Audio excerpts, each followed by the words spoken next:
You're listening to Two Girls, One Crossword. Good evening, everyone. I'm Grace. Hello, hello, hello. I'm Chelsea. This is the Good Evening Girls. That's right, and you're listening to your favorite weekly pod word crosscast. Two girls, one crossword. There's two of us. Two girls, one crossword. Although Actually, we do more than one crossword. We do like 14 crosswords a week. But before we used to work on one together, but before we were quarantined to our houses. But we're back after a long hiatus. It's true. A week off, which did feel weird, actually. It did. It felt very weird. But we're back and better than ever, and we have these nice new mics now to record from home. These are the mics. If you're watching us, you can see our new mics. If you're not watching, just imagine us sitting in front of mics. Yes. This is the crispest and clearest you've ever heard us. I'm not sure. Maybe not. It's maybe since quarantine. Since quarantine, for sure. Yeah. So we're glad to be back in our usual audio quality. Should we jump right into? Do we have any corrections from our mini-sode last week? I barely said anything. Yeah, I barely said anything either. I listened to it today and I was like, wow, I don't sound like an idiot. Matt's like, why would you sound like an idiot? And I was like, I don't know. You actually have less time to sound like an idiot because it was shorter. It's true. But then I was like thinking my idiot soundingness would be like exponentially greater or more noticeable because it was so short. I could see that. This is my anxiety and this is why I go to therapy. Just make your therapist listen to the podcast episode. She's like, okay. It's actually what it is. Our weekly sessions are her reviews of how I sound in the podcast. She's actually not a certified therapist. She's just a podcast enthusiast. Yes, it's someone I found online, actually. Yeah. She charges you like $200 an hour, but if you're getting something out of it, then it's worth it. I am. I feel like I've really improved as a person and a podcaster. So here we are. Thanks for joining us. Long story short, no corrections corner. My therapist / podcast reviewer had nothing to say about the mini-sode. Very nice. Perfect. Shall we get into our heights and shites? Oh, well, I just want to say, I know 2 weeks ago we mentioned not doing any New York Times crosswords for a week. Yes. And then we didn't have our episode, but I continued into that. I have not touched a NYT crossword in 2 weeks. I've been doing the USA Today and Washington Post. I love the USA Today. Shout out to Eric Agard, who is the editor. Shout out to him. I feel like they're always really fun. And I've enjoyed doing those two. And then I've realized that I don't do USA Today since I've been in quarantine, but mainly because I don't have a printer. And so you have to pay. This is so bad. You have to pay to like be able to access your old versions like through the app. And I haven't like subscribed yet or like bought whatever subscription service it is. You can't just do it on their website? Well, then it disappears. So I have to like... Oh. Well, do it on like an iPad. I think it's free that way. Then you can just screenshot it. True. Very true. If you want to do it. I do want to do it. I was thinking about it today and I was like, is this an excuse or should I be trying harder? I should be trying harder. What else have you been doing? You said USA Today and what else? Washington Post. Mostly those two. Yeah. Yeah. I like the Washington Post. I also maintained no New York Times for a week. I did do the New York Times Monday through Thursday this week, however, and I was like, this is why I didn't do the New York Times for a week. It was just boring. There was nothing like very fun. It was really cool to do a week of like indie puzzles. I did Matt Jones's puzzle. I did some Christopher Adams puzzles. Yeah, and like anything that wasn't New York Times. It was just fun. So yeah. Shout out to all the indie people and shout out to people who construct for not New York Times. Yeah. Bless up. I will start with some hits then for going into hits and shit. Let's do it. Well, our friend, I don't know if she considers us a friend, but she was on our podcast once, Rachel Fabi. I say she's our friend. She doesn't have a choice. Sorry, Rachel. Yeah. She's not responding to my voicemails, but she did one for USA Today called Party Animal on May 5th, and she just had some fun clues. I tweeted about this, but I wanted to give a special shout out. It was Blank and Escalators, board game and SpongeBob SquarePants. The answer is eels and escalators. That's like a pretty deep dive into SpongeBob. They mentioned it in one episode, but I tweeted about it, and Rachel said that she thinks that was Eric's clue. But it's one of those things where eel is like a common fill. It's usually clued by like slimy fish or like something sushi related. So I thought that was fun. And then some other ones I liked were 67 across, lead into X, Y, or Z. It was Jen. Nice. And then 37 down, column with a view, op-ed. And 41 down, many a YouTube upload, vlog. Nice. So I feel like those are pretty contemporary. And she had a clue. It was like a couple clues together, but basically 23 down, Brahma and Vishnu, e.g., and it was Hindu gods. Nice. Very nice. I liked seeing that in there, and it reminded me, I just want to give a shout out because I know a couple episodes ago I talked about demonic possession and exorcism, and I was talking about exorcism in like Hindu religion, and I mentioned that I have wanted to do other topics on Hindu religion, but I feel like I don't know like enough about it, so it just seemed too big. But I wanted to talk about Mindy Kaling's new show on Netflix called Never Have I Ever. Oh, and I didn't even know. It's like a coming of age, like about a high school girl. So I feel like it's not. You watched it? Yeah, I watched the whole thing in like one night. But I feel like it's not maybe some of our listeners like cup of tea. But the girl actress in it, well, I think she is Hindu in real life, but in the show she's Hindu and her parents are Indian immigrants, and it's not like the point of the show or anything, but they do like talk about different like Hindu traditions and the culture, and it's Mindy Kaling, so it's really funny, also kind of like rom-com feel, but I just thought it was fun because you usually don't see that, especially in like a this is like a big Netflix original series, and usually don't see like that type of representation in mainstream TV shows. So right. I'm hoping that, what I did learn from the show was really interesting, so maybe in the future I could do a cool Hindu topic. Yeah. Nice. I love it. I'm going to do a callback to the week where I gave up New York Times. This is from Monday, April 24th, New Yorker, Natan Last. I just really loved this answer, and also something I didn't know, but I felt like I should know. 15 across, crime fiction genre of The Girl with the Dragon Tattoo. And the answer is Nordic noir. Which I just thought that was like a really cool answer to see. And for people who don't know what Nordic noir is, like if you've seen The Girl with the Dragon Tattoo or if you read those books, that's basically it. It's like these like crime fiction that happen in like these cold, desolate like places, and they have that like Nordic vibe. Countries. Exactly. Another example is The Snowman, which got made into that weird movie that everyone said was really, really bad. Remember that movie that came out? It was supposed to be good. I need to see that, bad or not. Yeah.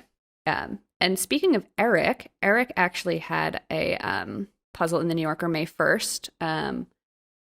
That was a Friday. And one of his clues was 25 across, Indigenous _ day. And the answer is peoples, which I just like to see stuff like that in crosswords. So that was good. Mm-hmm. What else you got for me? Another USA Today by my other friend, who's not really my friend, Xiao Chin Bernikel, who is not on Twitter, so they don't even know I exist. But there was just some clues in here that we had kind of talked about in like the stuff that doesn't make it into the New York Times. So 24 across, like a room post condoing. It's tidy.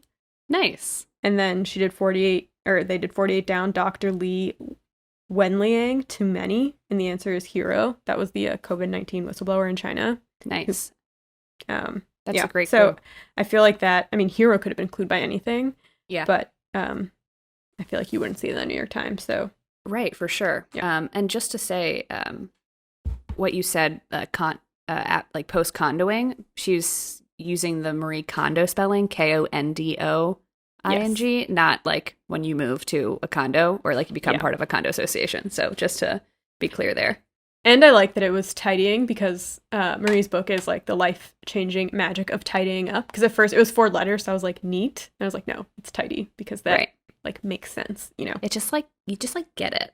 You either get it or you don't get it, okay? Have you read the book? If not, then get out. I actually haven't. I've just watched the entire Netflix series. I know. I've watched the show, read the book. It's great. It is life-changing. Check it out. Another New Yorker. I'm going to do a couple from here. Most of these are actually for people who are not watching us, thumbs down. But I did like this, and it was like a piece of trivia I had no idea about, and I think you're going to really like this. 27 down. EGOT winner whose Emmy came from an appearance on The Muppet Show. And if you don't know what EGOT is, it's people who have won Emmys, Grammys, Oscars, and Tonys. Like if you have all 4, like you're called an EGOT winner, which is really cool. Rita Moreno. It's Rita Moreno. I had no idea, and that was so cool to me. Oh, wait, that's the answer? Yes. Okay, I just know that she is an EGOT winner, but I didn't know that's what she won her Emmy for. For her, she's also an actress. For an appearance on The Muppet Show. She won her first Emmy for an outstanding individual performance in a variety or musical program in 1977. She sang the song Fever on The Muppet Show, accompanied by Dr. Teeth as her drummer, which is kind of fun. And she also won, I think, another Emmy after that, but that's the one that got her the EGOT title, which is kind of cool. I liked that. Let's see. This one made me and Matt like truly just like groan out loud. Mm-hmm. And apparently like this is like a normal clue for this answer. 32 down. Boyish exclamation. The answer is golly gee. And I'm just like... Do you mean boyish, like childish? If that's what they meant, it's not what I interpreted that as. Like no. Boyish, like a boyish exclamation. First of all, like gendering it. And then second of all, like... It'd be like, suh, dude. Yeah, like, suh, dude, bro, what's up? You know, like if we're going to gender like exclamations. But like, I've never heard any boy of any age exclaim golly gee. Golly gee. No, that's so old school. It is. And I'm like, I don't know. It could be like boyish exclamation of old, maybe? Yeah. I don't know. Another one, 16 across, none for me, thanks, in quotes, was I'm on a diet. I don't like diet culture showing up in my crosswords. And then 46 across, function without women, ? Was stag party. And I just like get...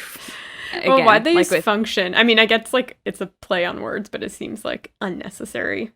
Right. So I don't know. I mean, whatever. Stag parties still happen, and women are not invited to stag parties. So okay, but I mean, I feel like a stag party, it's fine. Like, you know, a bachelor party, it's just the way it was clued was. Yeah. No, I think that's. I was kind of trying to think weird. Like this is New York, or they wouldn't put something like they wouldn't clue something like that for stag party, but they did. And I was kind of like, okay, whatever. I think if even if it was like party without women, but this function without women, I mean, it's a play on words thing. Like, oh, this could totally function without the help of women. Right. But I also think like it feels weird. I also think like even thinking like party without women, that to me is like a red flag. The fact that like you're restricting genders to certain parties, but that then again that stems from my like general distaste for like the way we like split gender roles within like wedding culture. So yeah. You know, like it's only more recently become like, you know, okay to have different genders in your bridal party, like women having men in their bridal party and men having women in their bridal party. But it's like, wait, are they invited to the stag party then? Or what? You know, function without women. So I have some shites from the Washington Post on May 6th by Kevin Christian and Mangesh Mumbakar, edited by Rich Norris. Mm-hmm. Just some clues I didn't like. 28 down, ramen restaurant offering was noodle soup. I mean, like, it makes, yes, technically, but I would never call ramen noodle soup. And then, like, oh my could have been God. Chicken noodle soup, you know? You could have at least clued it with the song Chicken Noodle Soup. And then 42 down, lion, like the animal, lion at times. And the answer was roarer, which I don't even like to say. But that's, I mean, who is that actually uses that word? Roarer. Yeah. And then another thing that isn't a shite, but just something that I didn't know. 46 across, letter before Bravo, and it's alpha. But I didn't realize alpha in that, whatever that's called. Like the NATO alphabet. Yeah, is ALFA. Oh, I didn't either, actually. It's not spelled like the Greek letter. So okay, I guess that makes sense. I mean, according to this crossword, and I like double checked the answer after, and that was right. Okay. So I believe you. I know if you ever need to use the NATO alphabet. I do every day, actually. Wednesday, May 6th, New York Times. I did this yesterday. Obviously, that was Wednesday, yesterday, by Ali Gascioni. Or Ali Gascioni. Sorry if I pronounced your name wrong. 27 down, Wolfgang Puck, for example. This answer stressed me the hell out because I realized that I do not know how to spell this word at all. And I tried to spell it 800 different ways, and I spelled it wrong every single time. And that's because I thought there's an N in the word. There is no N in this word. I thought it was restaurant tour. Mhm. It's restaurateur. No N. Oh, I wouldn't have known that either. And anyway, so that was like a big level of stress on my shoulders. But here's something. I hate when crosswords like put letters spelled out. Like when they ask you for the letter S as an answer and they make you put ESS or something like that. Yeah. This one was particularly bad. 50 down. Letter after G spelled GEE. And the answer is H. And it's spelled AITCH. And I'm just like, Oh. no, it's just not good fill, in my personal opinion. Like, just keep that out of the grid. I know that there's some places where you have to put that in, but I don't know. You could be, the clue could be even more interesting. It could be like how Irish people pronounce the letter after G, and you could put H, because like I don't know, H or something. I don't know. Anyway, I don't like it. Yeah, I know. Those are tough, but ever since taking that constructing class, I realized like, yeah, sometimes you have to sacrifice the fill for other answers. And like, you're kind of at a, you got your hands tied. It's true. So you can let a couple slide. You can. What else you got for me? That's it. Okay, one more. Thursday, that's the crossword today, May 7th, New York Times, by Bruce Haight and Peter Collins. Shout out to 47 Across. Traditional gift for a 30th anniversary. Do you remember what it is? Is this like the washing machine one? No. Or dishwasher? Pearls was the answer. Okay. I wasn't really interested in the theme, but after reading Rex's blog, I learned that the theme was spoonerisms. And I didn't know that there was a word for this. So I'm going to read you the definition of what a spoonerism is, and then give you like an example of how it showed up in the crossword. Google definition. A spoonerism is a verbal error in which a speaker accidentally transposes the initial sounds or letters of two or more words, often to humorous effect. As in the sentence, quote, "You have hissed the mystery lectures," instead of saying, "You have missed the history lectures." Okay. Okay, and I had no idea that there was a word for that, but of course, there's a word for everything, right? So here's an example of how it showed up in the puzzle today. 18 across. Australians caution against entering a battlefield, question mark. And the answer was, "But mate, there's war," instead of, "But wait, there's more." Oh, okay. I like that. That's fun.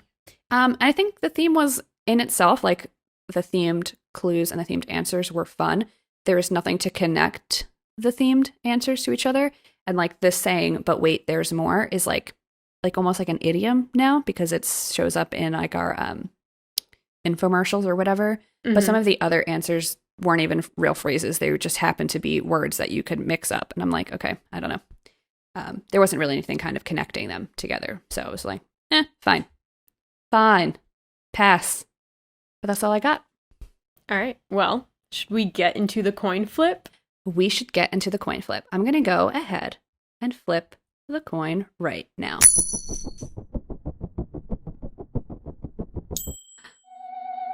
Tails. It's me. Okay. It's her. Before we get into your topic, I just want to say a quick apology if people can like hear things in my apartment, because I like live in an apartment with other people. So bear with me if you hear something in the background, like my dog or my boyfriend. No big deal. It's also almost 8 o'clock, and you know what that means. It's time for my nightly neighborhood scream. So, but I don't know if it's being picked up anyways. So if you do hear like screams and cheers, there's nothing I can do about it. It's a Corona thing, and my neighborhood has just agreed to do it.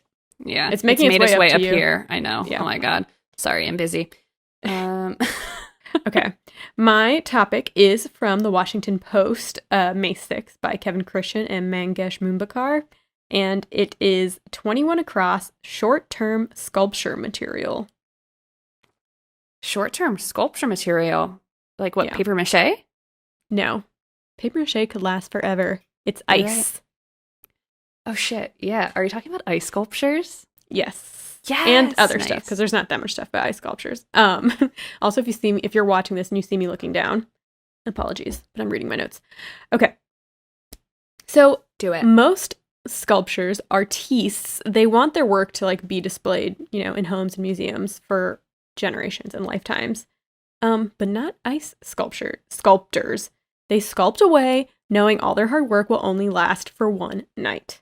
Nuts. So what kind of monster wants to do this? Okay. Who are you? Who are you? This is like me doing my research last night.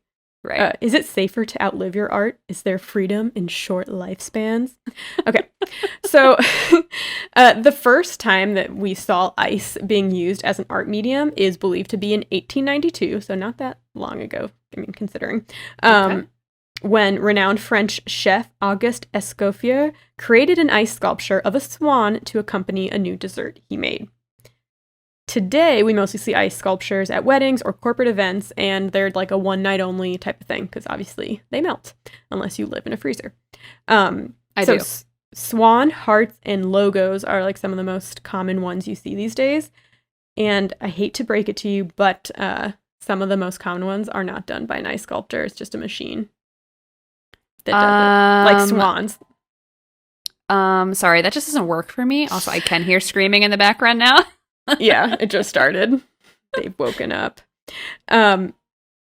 We could stop. No. Keep going. Okay. It doesn't matter. Sometimes it goes on. Well, it usually goes on for a couple minutes. Okay. So, yeah. Since if you want mass-produced home goods art, then a nice ice sculpture swan might be for you at your wedding. But how do ice sculptures get so clear? Because, when you make ice in your freezer, it's not like, it's kind of cloudy, especially if you're making it with Chicago tap water.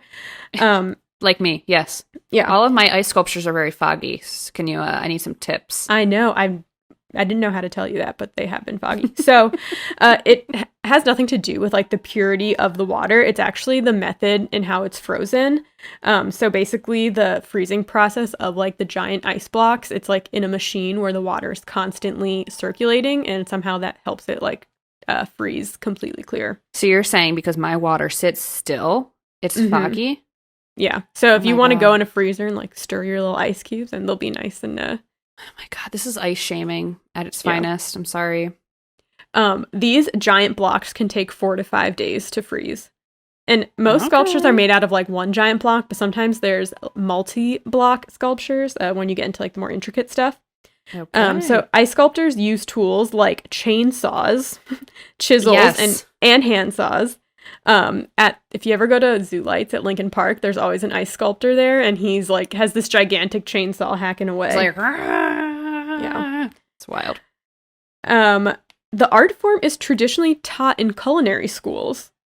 Okay, I think I did know that actually. I didn't know that, so I wonder like are all these ice sculptors like also chefs? There are a couple like you could take a specialty class in just ice sculpting, but that's like the main way it's learned in culinary school. Okay, so people love ice. There are international ice and snow sculpting events around the world, mostly in the northern hemisphere because obviously, temperature of the ice thing. Yeah, so I'm going to talk about a couple around the world that seemed interesting. So there's one in Lake Louise, located in Banff National Park. If you remember, I went there. Oh my God, did you guys know that she went to Canada? Like, she went there? But it was in the summer, so there was no ice sculpting. So they have a 3-day event called Ice Magic in January. Okay. It's sanctioned by the National Ice Carving Association, and professional carvers are given 15 blocks of ice weighing 300 pounds each, which they must transform into gigantic ice sculptures in 3 days. And weather permitting, the sculptures usually remain on display through March. So, damn. Yeah. And it's heavy. Isn't there an ice festival in like Canada? No, not, obviously, you just said one in Canada. Ontario? Is that on your list?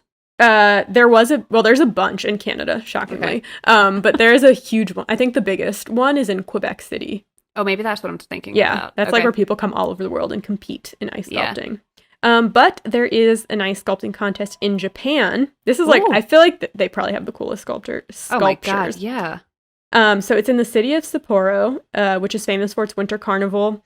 And teams come to compete in creating ice sculptures. Some of these creations are the size of multiple story buildings.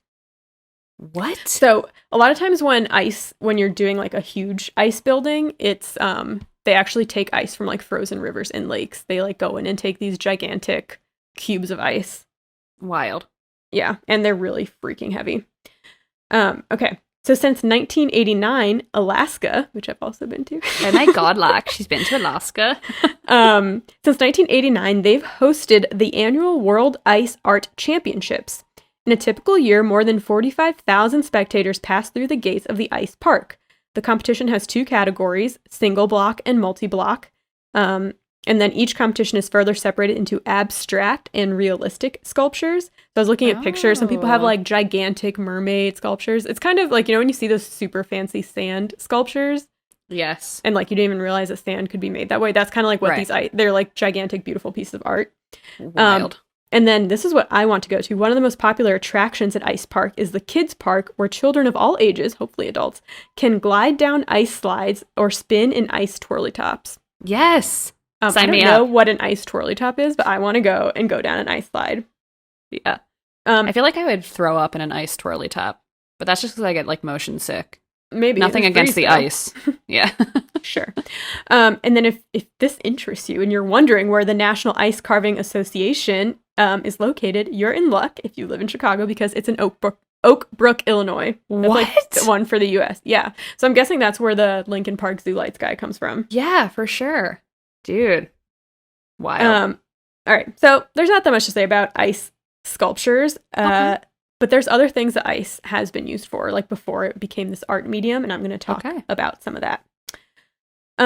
So nearly 4,000 years ago, Inuits in Alaska and Canada, my Oh, sorry, she's been there. They harvested ice from frozen lakes and rivers to make shelters like igloos. Written records dating back to 600 BC clarify that farmers in the highlands of China would like make controlled floods, freeze that water, turn it into gigantic ice cubes, and use it to preserve perishable foods. So 600 BC, they're already like making refrigerators. Damn. And then the artistic and functional sculpting of ice is believed to also have begun in China centuries later. So I was like looking to see more like background on that, and I couldn't find it. So was it that random French chef, or did it start in China? I wouldn't be surprised if it started in China. Question everything. Yeah. In the 1600s, native fishermen of the province in Heilongjiang, that's in China, they carved ice lanterns to guide them through dark winter terrain. They'd freeze buckets of water, carve a hole in them, and insert candles that would illuminate the ice. The trend spread through northeastern China, and ice became a popular medium for outdoor lighting. Damn, I would never think that. No, this is very like Frozen-esque. Right? Oh my God. Okay, but I'm going to tell you the story of the first ice castle because it is extremely petty. And the story is kind of sad, but it's also like ridiculous. I'm here for the pettiness. Let's do it. So we have to go back to Russia, 1700s. I'm there. As we normally do. Picture yourself. I'm there. So Anna Ivanovna was a Russian empress. Her dad was Ivan the Ignorant. Wonderful. And like from reading about him, he wasn't like really ignorant. He was actually like mentally disabled. Yeah, I know. So her uncle, Peter the Great, kind of like took over his duties. Okay. So Peter the Great was really in charge. Nice. Actually, Peter the Great made an appearance in one of the crosswords this week, and I almost did him as a topic. Well, but he did not. He did something really crappy to his niece, Anna. Okay. So Anna's mom was very like traditional Russian, which means that Anna did not have like much of an education and was basically illiterate. She was described in multiple texts as being ugly and ill-mannered. Gotta love it. Gotta love it. But that did not stop her from getting married to Frederick William, the Duke of Courland, which is now Latvia. The wedding was beautiful, but her uncle, Peter the Great, couldn't let her have that, right? He'd need to be a dick. So 2 days later, Is he really that great? Yeah, Peter the Ungreat, more like it. So 2 days later, he arranged for a companion wedding 2 days after her wedding.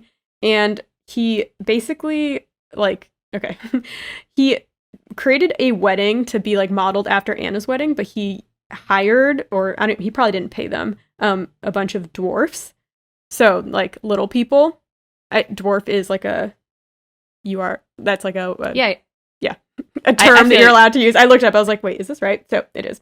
I should know that, though, because I do watch Little People, Big World.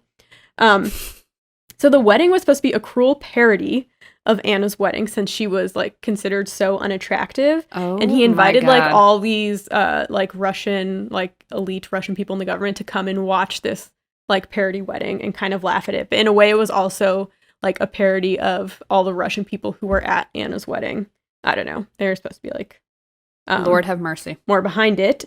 In Peter the Great, a biography written by Lindsay Hughes, she said, "The dwarf wedding also operated on a more symbolic level. Its juxtaposition with the wedding of Anna and the Duke and its imitation of certain elements suggested that the full-sized guests were watching caricatures of themselves, miniature lords and ladies clad, like them, in unfamiliar Western dress." So, apparently this embarrassed the Duke, Anna's husband, which I can kind of understand, but it says embarrassed him so much that he turned to drinking. He probably already had a drinking problem, but He drank so much that he died 2 months after the wedding. Anna wanted to remarry so badly. She wrote hundreds of letters to her parents and to her uncle, but Peter the Great vetoed every request. Oh my God. So she is not good either, so don't be on her side. But Anna eventually became empress in 1730. And she was still pissed about her love life. Okay. So she didn't want anyone to be happy, basically. And she especially couldn't stand it when Prince Mikhail, who was a prince from one of the more noble houses in Russia, married a Catholic Italian woman. They were like so happy together. Anna couldn't stand it. And not only did she not like love, but she also didn't like Catholics. So Prince Mikhail's wife died shortly after they got married. Typical. Again, this was in 1700, so I feel like people died a lot then. Yeah, if you're expecting anything different, you're at the wrong place. So you think this would be like punishment enough, but Anna like wanted to punish him even more. So in 1739, she ordered the construction of a gigantic ice palace, 80 feet long and 33 feet high. Blocks of ice were fished out from frozen rivers and lakes, and they were glued together with water. Inside was a furnished bridal suite. The bed, the pillows, even the clocks were all made of ice. Outside there were ice trees in which ice birds nested. There was even an ice statue of an elephant that spouted water from its trunk. The elephant could also make elephant noises in a realistic manner because it was carved out, and inside a man sat in there blowing a horn. So, oh my God. So you did not want to be like, this article was like, there were not a lot of good jobs at the time for like Russian workers. And you wonder why they had a revolution. Pay attention, U.S. So, bitter Anna decided to have Prince Mikhail marry one of her maids named Avdotia Ivanovna, who was supposedly old and ugly. On the day of their wedding, the couple were dressed as clowns and made to ride an elephant to be presented to a laughing crowd. They were tailed by a group of people deemed undesirable and physically handicapped. So this seems kind of similar to what Peter did to Anna's wedding was not right, but this is also not right. So immediately after the wedding, the couple was forced to spend their wedding night inside the ice palace naked during Russian winter. Legend has it they traded one of the guards a necklace for a coat, and they were able to survive the night. Oh my God. Anna died the following October, and she is often described today as the worst ruler in Russian history. Hello. Yeah. A replica of the ice castle has been rebuilt each year since 2005 in St. Petersburg, Russia, and it's open to the public. Lord. Yeah. So this story, by the way, is from It Ended Badly, 13 of the Worst Breakups in History by Jennifer Wright. Oh my God. And oh my God. Yeah, well, the weird thing was this wasn't even like an ex-boyfriend. She just like didn't like that he married a Catholic woman and was happy. Right. So, oh my God. Wow. There are still like ice castles built around the world, but that was like the first one and the craziest one. Yeah. Oh, wow. But if you want the Prince Mikhail experience, you can stay at an ice hotel. Those exist like all over the world in countries that have, it has to be sub-zero temperatures for the hotels not to melt. Oh my God. So the beds are also like made of ice and everything. I was watching YouTube videos of people who stay in them, but you do have like fur and sleeping bags and blankets to spend the night in there. But temperatures in the rooms is below 0 Celsius. So that's like freezing in Fahrenheit too. But it's warmer. Not interested. But it is warmer than being outside. Prices range from $300 to $3,000. Sorry. I mean, it's just an experience at that point. Like, I'm not. Yeah. No. I know. That is exactly what it is. It's like the ice bars, where you have to wear like the suits to go in and have like shots out of ice. Yeah. Like I shot know. glasses and stuff. There's like a huge business Ice in ice subculture. stuff. Yeah. I don't know if I'm on board. But I thought this was kind of funny. They were like, constructing an ice hotel is more labor intensive than a regular building, but building materials are cheaper. And they obviously have to be reconstructed every year because they can't survive like the spring and summer. Oh my God. But this is not necessarily a bad thing because ice hotel owners can simply let the building melt in the spring, as opposed to traditional hotel owners who have to like keep their hotels up and running even through like low tourist periods. What are we doing? So we should open an ice there is an hotel. upside. Yeah. But you can also go to most of these ice hotels just to like go to the bar, but everything is made of ice. Like the seats, the tables, the cups. It sounds like my nightmare. Yeah. And by the way, this is like where you'd see the most ice sculptures because that's like all the decorations are ice sculptures in these ice hotels. you're basically an ice sculpture yourself. So yeah. And that's that on ice. that's it. That's all you need to know about ice. Thank you, Grace. Are you chilled? I'm chilled. I'm so cold right now. When I was doing research, I was like feeling kind of cold. You can see I've turned blue. Cool. Thank you. All right, now that we're done learning about ice, let's learn about something else. What could it be? Wouldn't it have been Fire. like thematic if it was fire? Yeah. Yeah. Sorry, it's not fire. Not exactly. Not really at all. But there is some fire in the story, but only a little bit. All right. Okay. I'll point it out when we get there. My topic comes from the Monday, May 4th New Yorker by Patrick Berry. One down. Crane who woos Katrina. Ichabod Crane. Oh, from a Headless Horseman? Yeah. Okay. Yeah. So some people out there are probably wondering, who the heck is Ichabod Crane? And to them I say, I can't believe you don't know who Ichabod Crane is, because that was like one of my favorite Disney movies as a kid, was The Adventures of Ichabod Crane. That was a Disney movie? I'm only thinking of the movie Sleepy Hollow with Johnny Depp.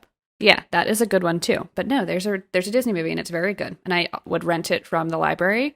It's amazing. Did he cut off people's heads in Disney? No. Okay. No. And he doesn't cut off people's heads at all. You're right. He doesn't have a head. He doesn't have a head. Let's get to it. Yeah.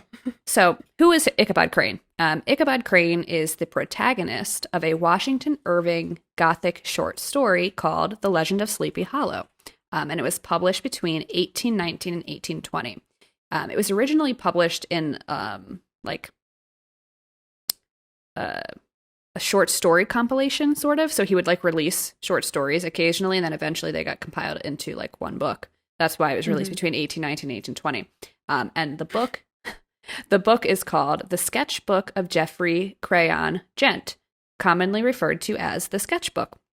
And Geoffrey Crayon is his pseudonym. Cool. So Washington Irving is most well known for his short story, The Legend of Sleepy Hollow, and another short story called Rip Van Winkle about a guy that like falls asleep in the Catskills Mountains and like completely misses the entire Revolutionary War. Cool. Classic. Yes. So those are his two most famous like short stories, but he was also like a prolific essayist and historian. He was born in New York in 1783 and named after George Washington, since he was born the same week that New Yorkers learned of the British ceasefire in the American Revolution. He actually even got to meet George Washington at one point, and George Washington was like, "You're a good kid." So he like really liked that. So what you're saying is that my sister should have named her son, who was born a couple weeks ago, COVID-19. Yes, actually, because then they would be able to battle Grimes and Elon Musk's child when they attend the same high school. Yeah.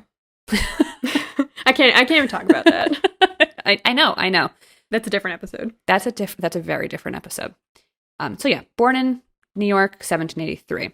When he was 16 years old, there was an outbreak of yellow fever in New York City, and so he stayed with a friend who also turned out to be a writer, James Kirk Paulding. And James Kirk Paulding lived in Tarrytown, New York, which is in upstate New York, like 30 miles north on the Hudson River, close to a little village called Sleepy Hollow.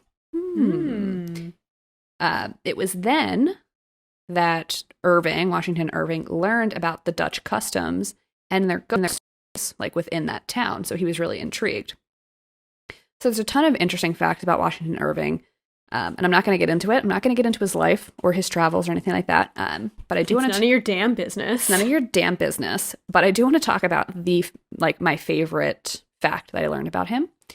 So he wrote a book in 1809 called A History of New York from the Beginning of the World to the End of the Dutch Dynasty by Diedrich Knickerbocker. Like I said, it was released in 1809. So the book is a satire about self-important local history and contemporary politics. But before it was published, Irving decided to play like a hoax, a joke, if you will, on the entire city of New York. So what he did is he placed multiple missing person advertisements in New York newspapers seeking information on the so-called Diedrich Knickerbocker, the author of this book, who he said was a Dutch historian who had gone missing from a hotel in New York City.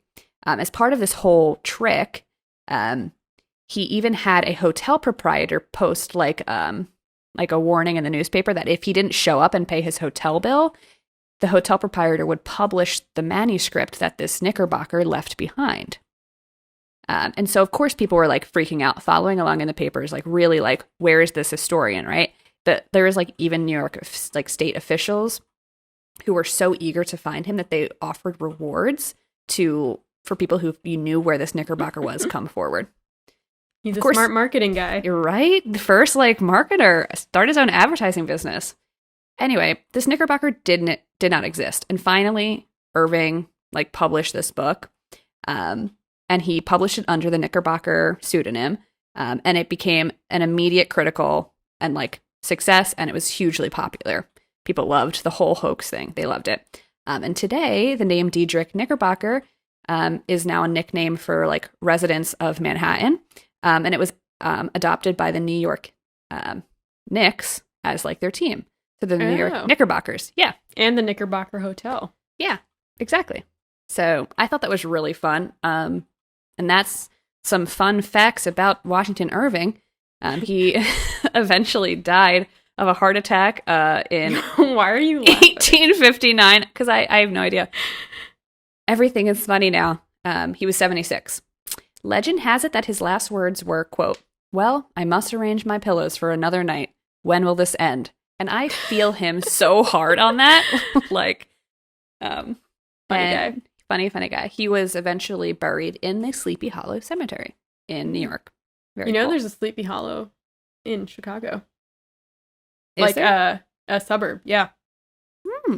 Actually, okay, so there's a Wikipedia section where it tells you like all of the places in America where you could see the name Sleepy Hollow, and I did not read that part, but thank you for the information. Yeah, I would love to live there just because I feel like it sounds cool. Right? I agree. Or just like going to visit like the Sleepy Hollow from this story, which is real, and you can go into like upstate New York and like feel like that vibe of like being in the trees and shit. You know? Yeah, I feel like the one in Chicago is not that interesting. Right? It's like all flat with like McMansions and like cul-de-sacs and shit. Mm-hmm. Fun. Welcome to the Midwest. So let's get to the Legend of Sleepy Hollow, the short story, shall we? So Washington Irving didn't actually write The Legend of Sleepy Hollow when he was living in New York, either New York State or the city. He was actually writing it while he lived in Birmingham, England. And he was really influenced by a lot of European folktales, especially the ones that revolved around huntsmen, headless or otherwise. Cool, because like there's a lot of folktales in European whatever storytelling that involve huntsmen. So Irving's story is set in 1790 in a settlement called Tarrytown, which exists in a little village called Sleepy Hollow. I feel like these places are real, and people who are not familiar with like the East Coast or New England, or who have only really seen the movies, might not know that these places are actually real. I remember the first time I was driving on, I forget what, it was like 287 or something, like across the Tappan Zee Bridge, and you see the sign for Sleepy Hollow, and I was like, it's a real place. They have like a mythical air to them, I think, when you think like about Forks, them. Washington? Like Forks, Washington. Oh my God. I went there last time I was in Seattle. Sorry, she was in Seattle. Did you guys know? Before I went to Alaska. But it was weird to be there. It obviously has like a surreal feeling, right? Yeah. Yeah. It's also weird to think that people live there, like, and then they have that huge story I know. to watch Right. that. And the would be reason cool. she set it in Forks is because she just like looked for the place in the United States with the least amount of sunshine. Like imagine like if it was any other town or like it just happened to be this poor town in Washington that now has to deal with small like town, yeah. Speaking of Twilight, did you hear the news? What? She's releasing a new book in the Oh series. yeah, from Edward's point of view. Girl, it's just like, just give it up, hon. Give it up. Whatever. It's fine. She's already made her coin. Whatever. I mean, She has. I just cannot. I feel like Kristen Stewart, what's her name? Kristen Stewart and Edward Pattinson are probably like Robert Pattinson. What did I call him? Edward? Edward. They're not going to do it. They would not film the movie for that. First of all, they're like way too old now, and I don't think they would. They both make enough money now that they're not like they'd be hard like F off. No, especially because Robert Pattinson is like doing really cool movies now. Could you imagine? Actually. I feel like they would do it as like a joke. Are you kidding? Yeah. Wait. What if it was like they got a really like indie director and they made it like super freaking movie? cool. Yeah. Anyway. We're on a tangent now about Twilight. I'm gonna read it and I'm gonna see it, so don't judge me. Okay, back to Sleepy Hollow. Let's go back to upstate New York. Let's get in the mood here. Okay, so in the story, the town of Sleepy Hollow is known for its ghosts and its hauntings. Ooh. Some of the residents say that the town was bewitched by a chief of an old Native American tribe before the area was colonized by Henrik Hudson. Okay. So before it was colonized, the Native American chief cursed it. Yay. I feel like that is the start of that's like such a common trope in horror movies that I know. It gets annoying. I know. It's stupid. And it's like, okay, I feel like they've got much better things to do than curse. Well, also Native American people like still exist today. I know. It's like legend has it. It's like there's literally like plenty of Native American people that still exist. Right, exactly. Oh my God. So, the most famous ghost that lives within Sleepy Hollow is the Headless Horseman. And the Headless Horseman is supposedly the ghost of a Hessian trooper. So, a Hessian, like, fighter or trooper or whatever, in terms of, like, the Revolutionary War, were German soldiers who served the British Army. They kind of, like, hired them, like, as auxiliary officers or whatever to come over and, like, fight. So, anyway, the Headless Horseman is supposedly the ghost of a Hessian soldier whose head had been shot off by a cannonball during some battle during the Revolution. And he, quote, rides forth to the scene of battle in the nightly quest of his head. I get it. Oh, me too. I get it. Like, you lose your head, you're going to ride forth to the battle and search for it. No blame what there. What else would you do with your time? Looks like you can watch Netflix with no eyes. It's like 1790. Like, the best you've got going for you is looking for your head. Just like, it's fine. So that's the setup, right? We follow the main character, the protagonist, Ichabod Crane. He is a superstitious schoolmaster sent from Connecticut to teach and reside in Sleepy Hollow. He's always described in every iteration of the story, every adaptation, as tall, lanky, scarecrow-esque, and a very, very strong belief in all things supernatural. He's not just there to teach, however, okay? So don't just think that he's just some, country school teacher. No, he has ulterior motives, and that is to gain the hand of marriage of an 18-year-old Katrina Van Tassel, who is the only child of Baltus Van Tassel, who is a wealthy local farmer. Okay, but Ichabod is not the only person interested in Katrina. He must compete for her hand in marriage against a man named Abraham Van Brunt, but he goes by either Brom or Bones. Sometimes Brom Bones. Ooh, great like name. Yeah. I know. He's basically the town heavy, or like think of like the town Gaston. He's like the hero. He's really strong. He kind of picks on Ichabod a lot. Well, you know what? Sometimes girls just want a nice guy like Ichabod Crane. Yeah, they right? always go after the a-holes until they learn. Gotta love it. No, I like Katrina. She's a smart girl. And anybody who thinks otherwise, you're a big old piece of poo. Okay. Ichabod is desperate to marry Katrina. Not because he loves her. He sees her as a way of procuring the Van Tassel wealth. And that's the first red flag, lady. A new man shows up and you're the only heir to like this wealthy empire, and some like dowdy, lanky, scarecrowy freaking school teacher shows up at your door. Superstitious school teacher? No, thank you. Yeah, no, you can have my money or my daddy's money. So, bye. Anyway, Bones, this is Abraham, Bones, he's not cool with the fact that Ichabod wants to marry Katrina. Mm-hmm. He wants Katrina for himself. So his whole plan is to play a bunch of tricks on Ichabod that revolve around the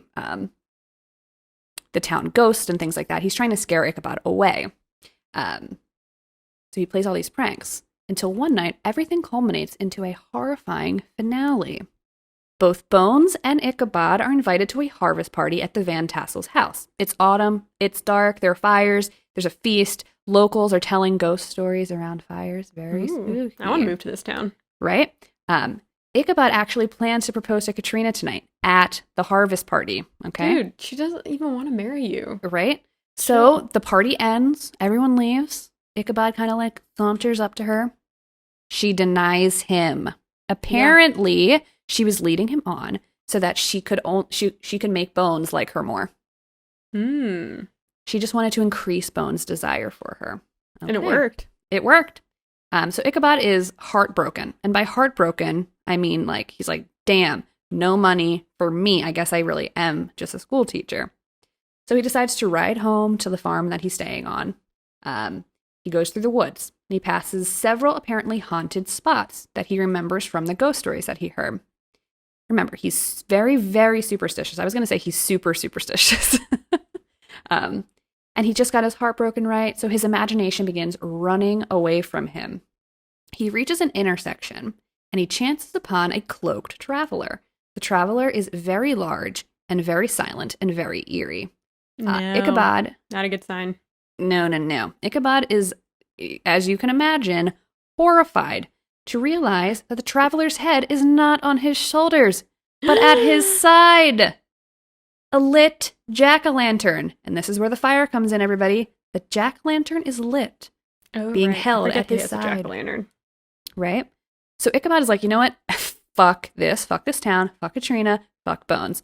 I'm peacing. So he flees, and he heads to an old bridge that he heard in the tale is across from the old graveyard. It said that the headless horseman vanishes in a flash of fire and brimstone before it's able to cross the bridge. So Ichabod rides for his life and crosses the bridge before the headless horseman can grab him. He crosses the bridge, but to Ichabod's horror, the headless horseman rears on his horse and hurls his severed head directly at him, hitting him in the head and sending him flying off his horse and into the brush. Ichabod vanishes after that, and Bones gets to marry Katrina. But what truly happened to Ichabod? Did he flee for his life after his encounter with the horseman? Was it even really the horseman? Or was it one of Bones' many pranks? The world may never know. He becomes the horseman. Ichabod is the horseman because he psychs himself out after Katrina denies him, and so he creates the horseman in his mind. He was probably in his early 20s, that's when schizophrenia starts showing out, or your multiple personality disorders. Yeah. The monster lives inside of us the whole time. That's yes, this story is actually a plea for mental health funding. Yeah. Well, I remember when I was talking about that haunted car movie, which as many horror movies as I watched, I didn't realize it until I read it, that there's something evil spirits can't cross sacred grounds in a cemetery is technically. Right. And often you can't cross water or running water or something like that too. Yeah. Thank God they have rules, otherwise, Oh my God, otherwise it'd be absolute pandemonium. Anyway, I really love this story for a lot of reasons. I love it that it pulls a lot of inspiration from European folktales. I'm going to talk about different versions of evil horsemen. Maybe not evil, maybe just headless. We'll see. Yeah, just because you don't have a head doesn't mean you're evil. I mean, it's true. I feel like Ichabod was the monster in that story. You're right. He just wanted Katrina's money. And to me, that is not good enough. I'm sorry. That is not what I remember from the movie. And then they also they tried to make that TV show work. Yeah. A couple years ago. Yeah. That was they were detectives. It's very strange. Yeah. No. No, the Sleepy Hollow movie, the Tim Burton, featuring Christina Ricci and Johnny Depp, I think. Is it Christina Ricci? I don't know. I don't remember. It's been a while. I don't remember. It's some really it's a girl that has one of those little tiny noses. That's what I remember Christina Ricci as, her very, very tiny nose. she has big eyes. I don't know. Don't ask me. I can't remember faces. She can't think it. She absolutely can't. We're going to talk about European horsemen. So you can find like tons of versions of horsemen throughout much of like Northern European storytelling, like German, Irish, Scandinavian, English, etc. The headless horseman, like as like a trope, is traditionally depicted as a man on a horse who is missing his head. Cool. He's either right. He's either carrying his head or he's missing it altogether and he's searching for it. In Irish folklore, the Dullahan or the Dullahan, which is Irish for dark man, is a headless demonic fairy, usually riding a horse and carrying his head under his arm. He wields a whip made from a human spine. When the Dullahan stops riding, a death occurs. Very cool. In another version of some Irish tales, the Dullahan is actually the driver of a black carriage called the Coach of Bower, which is like a death coach that makes an appearance when someone dies, and they like take you into the coach, and you go. And the Dullahan is like the driver of that coach, which is kind of cool. Scottish folklore. There's a man named Owen. He was decapitated in a battle at Glen Kinnear on the Isle of Mull. The battle denied him any chance to be a chieftain, and so he and his horse are headless and haunt the local area. His horse is also headless? Apparently, yeah. Headless. And they're searching for their heads. That's on a the big battlefield. neck hole for a horse. Massive neck hole. Want to talk about neck holes? Talk to the Scottish. Sorry, I have no idea. English folklore. The most famous tale of like a headless horseman is told from the like Arthurian poem Gawain and the Green Knight. Spoiler alert, the Green Knight is beheaded by Gawain. Then the Green Knight lifts his head up with one hand and rides from the hall, challenging Gawain to meet him 1 year later. And I feel like if you took British Lit in high school, you've read this story. I didn't. I only took American Lit because I'm American. It's true. She is American. So. Oh my God. This here is my favorite, though. Brazilian folklore. Ooh. They don't have headless horsemen. They have headless mules. Okay? Mules. That's like an ass. A donkey, if you will. No. A Aren't mule. mules and donkeys different? A mule is a donkey and horse baby, and they can't reproduce. They're like ligers. I feel like correct me if I'm wrong, but I think correct me if I'm wrong. I feel like you are telling me the truth, and this I will am come up shocked. in corrections corner. If you later. made it this far into the episode, please tell us who is right. Whoever's right gets a gold star. We'll tell you next time. There is definitely some like horse variation like that. No, you're right. A combination of two and like cannot reproduce. You're That's all absolutely I right. know. That's all she knows. That's her story, and she's sticking to it. I know one thing. Anyway, we're talking about mules. Brazilian mules of the headless variety. Okay, so this headless mule is said to be the ghost of a woman that has been cursed by God for her sins. So what kind of sins make you become a headless mule? And we're not just talking any headless mule, not your average headless mule that you see on the street every day. We're talking about clean off, fire spewing from your neck variety of headless mule. Okay, got to cauterize those veins, those neck veins. you got to stick that like on like an oven, like an oven top, so it's like seals you right up. She's often said to have been a concubine or to have fornicated with a priest, and therefore she must be punished by being turned into a headless fiery mule. And to that I say, whose concubine was she, and why wasn't he punished? First of all, the priest is the one who made the promise. I just cannot, with people hating women, I just cannot do it. Anyway, I feel like she's better off at being a headless mule at this point, because then she can like wave her headless stump around and like burn all the shitty men in her life. Basically, so she's condemned to be a fire-spewing headless mule galloping through the countryside from Thursday's sundown to Friday's sunrise. Some other sins that she may or may not have committed. Necrophagy. Is that necrophilia? I don't know. Infanticide, sacrilege against the church, fornication, etc., etc., etc. Being a woman is probably on that Your list. run-of-the-mill sins. Everything's a sin. Everything's a sin. And so that is the legend of Sleepy Hollow and all the headless horsemen out there. I would recommend checking out the Disney version. It was originally released as The Adventures of Ichabod and Mr. Toad in 1949. It was like a duology, and like the first part of the tape was Mr. Toad and like on his adventures, and then the second was the Sleepy Hollow. It was re-released in like 54 as a standalone because The Adventures of Ichabod Crane was so good. It's so good. It's scary as heck. And then obviously I loved the Tim Burton one too. Yeah. So, I'll have to see the cartoon because I've never seen it. Good. That's what I got for you. Alrighty. Well, that's that on that. That's that on that. Thank you for tuning in once again. Yeah. Let us know if you know anything about mules and their reproductive abilities. You can tweet us at The Good Eve Girls. Or follow us on Instagram, like our pictures, that kind of thing, at The Good Evening Girls. If you're feeling spicy, we have a TikTok. Yeah. Also at The Good Eve Girls. And if you're feeling very generous, you could leave us a review on your podcast app, iTunes preferably. Yes, please. And rate us and tell us how good our new sound quality is. Subscribe. Enjoy the crispy cleanness of our voice. Okay? La la la la. La la la la la la. We love you. And we will see you next week. Over and out. Bye. Bye.